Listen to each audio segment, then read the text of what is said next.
आजादी आई है क्या? अंग्रेजों ने चलाया था ये टैक्स का कानून हमें बर्बाद करने के लिए, व्यापारियों को बर्बाद करने के लिए। आजादी आई है क्या? हमारे देश में अगर भारतीय तंत्र होता तो भारतीय तंत्र हमेशा से एक सिद्धांत पर काम करता आया है। हमारे देश में एक बहुत बड़ा अर्थशास्त्री हुआ, उसका नाम था चाणक्य। बहुत कम लोग जानते हैं कि चाणक्य भी एक अर्थशास्त्री था।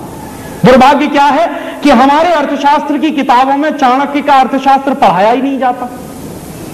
दुनिया जहान के तमाम अर्थशास्त्रियों को तो हम पढ़ते हैं, स्मिथ ने क्या कहा, स्टीवेंसन ने क्या कहा, उसने क्या कहा, फलाने ने क्या कहा, डिमाके ने क्या, जिससे हमको कुछ लेना देना नहीं है। लेकिन मेरे देश में जो सबसे बड़ा अर्थशास्त्री हुआ चाणक्य, उसी को नहीं पढ़ाते आपकी विश्वविद्यालय की शिक्षा में।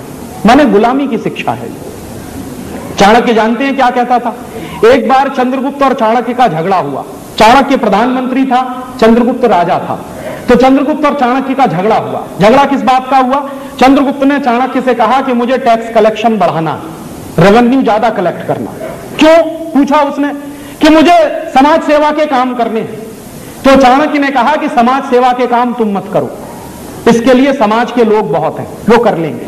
कहने लगा नहीं नहीं, मुझे रेवेन्यू कलेक्शन बढ़ाना ही बढ़ाना है ताकि राज्य के लिए कुछ ज्यादा पैसा मेरे पास बच सके। तो चाणक्य ने उससे कहा कि तुम रेवेन्यू कलेक्शन बढ़ाओ, तुम्हारे मन में योजना क्या है? कहने लगा मैं टैक्स बढ़ाना चाहता हूं। तो उसने कहा कि कभी गलती मत करना। तो उसने पूछा क्यों? तो चाणक्य ने चंद्रगुप्त को जो जवाब दिया है वो सबसे बड़ा अर्थशास्त्र है। वो कह रहा है कि किसी भी समाज में कुल उत्पादन का 5% से ज्यादा टैक्स नहीं होना चाहिए। 5% तो मैक्सिमम लिमिट है। और इस समय वो बात कर रहा है चंद्रगुप्त से, तो कह रहा है कि इस समय हमारे राज्य में टोटल उत्पादन का 5% कर लग रहा है ऑलरेडी, इससे ज्यादा कर नहीं होना चाहिए। तो उसने पूछा कि फिर ये हमारा टैक्स का कलेक्शन कैसे बढ़ेगा? तो कह रहा है कि तुम राज्य का वातावरण ऐसा बनाओ कि व्यापार 2 गुना हो जाए, तो तुम्हारा टैक्स कलेक्शन 2 गुना हो जाएगा। माने तुम व्यापार इतना बढ़ाओ कि वो अभी जो व्यापार चल रहा है उसका 2 गुना हो जाए, तो तुम्हारा टैक्स कलेक्शन 2 गुना हो जाएगा। टैक्स की दर बढ़ाने की जरूरत नहीं है। और वो चेतावनी दे रहा है कि ये गलती मत करना। चंद्रगुप्त ने वही किया, और चंद्रगुप्त ने जो किया उसको भारतीय इतिहास में कहते हैं कि वो गोल्डन पीरियड था, हमारा स्वर्ण युग था। क्यों?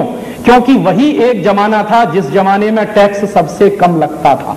और ये जो चाणक्य की फिलॉसफी है कि टैक्स की रेट जितनी कम से कम होगी, टैक्स कलेक्शन उतना ही ज्यादा से ज्यादा होगा, ये भारत सरकार ने आज तक कभी इस्तेमाल नहीं किया।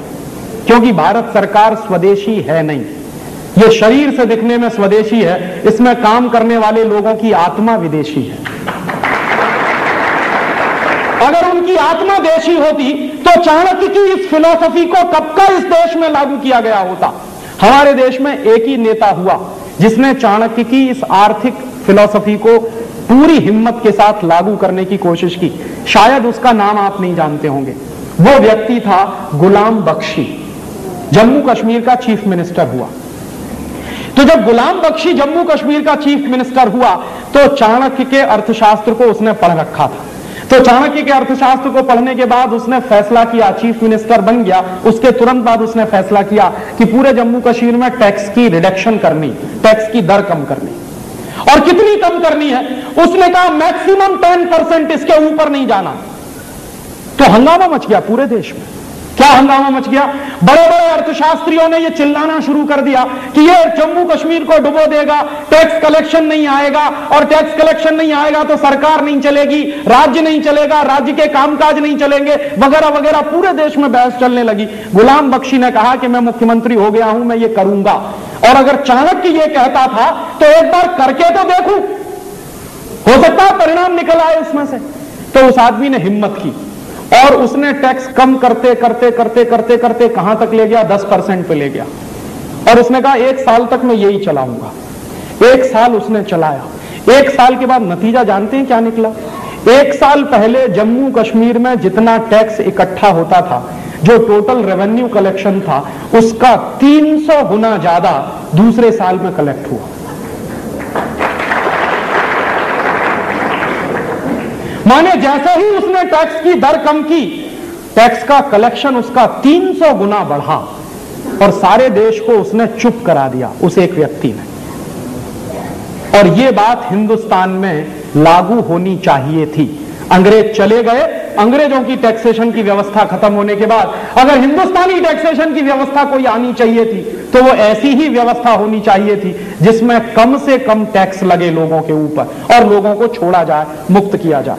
लेकिन दुर्भाग्य से हुआ उल्टा, अंग्रेजों ने जितने टैक्स लगाए उतने ही टैक्स आज आपके ऊपर लगे हुए हैं, डायरेक्ट और इनडायरेक्ट दोनों तरीके से। कभी कभी एक बार मैं कैलकुलेशन करता हूं, अगर साधारण रूप से आप सारे कानूनों का पालन करें, हर कानून का पालन करें जो टैक्सेशन के सिस्टम में बनाया हुआ है, तो हर व्यक्ति को 100 रुपए की आमदनी अगर वो कर रहा है तो कम से कम 110 रुपए का टैक्स देना पड़ेगा। तो नीतियां वही हैं जो अंग्रेजों के जमाने में चलती थी। और बंबई जैसे शहरों में, बड़े महानगरों में एक दिन मैं बैठा था, मेरा एक दोस्त है चार्टर्ड अकाउंटेंट, मैंने उससे कहा कि यार कुछ कैलकुलेशंस करते हैं कि ये टैक्सेशन का नेटवर्क है, इसको समझने के लिए। तो बंबई जैसे शहर में बैठकर जब हमने कैलकुलेशन करना किया तो ईमानदारी के साथ अगर कोई 100 रुपए कमाए तो 127 रुपए का टैक्स देना पड़ेगा उसको। ये आज भी 127% टैक्स का रेट आज भी है, डायरेक्ट और इनडायरेक्ट दोनों मिलाकर। और यही व्यवस्था चल रही है जो 250 साल पहले चलती थी। इसलिए मैं कहता हूं कि आजादी आई नहीं है और आपको भी वैसे ही चूसा जा रहा है, बर्बाद किया जा रहा है जैसे अंग्रेजों के जमाने में होता था।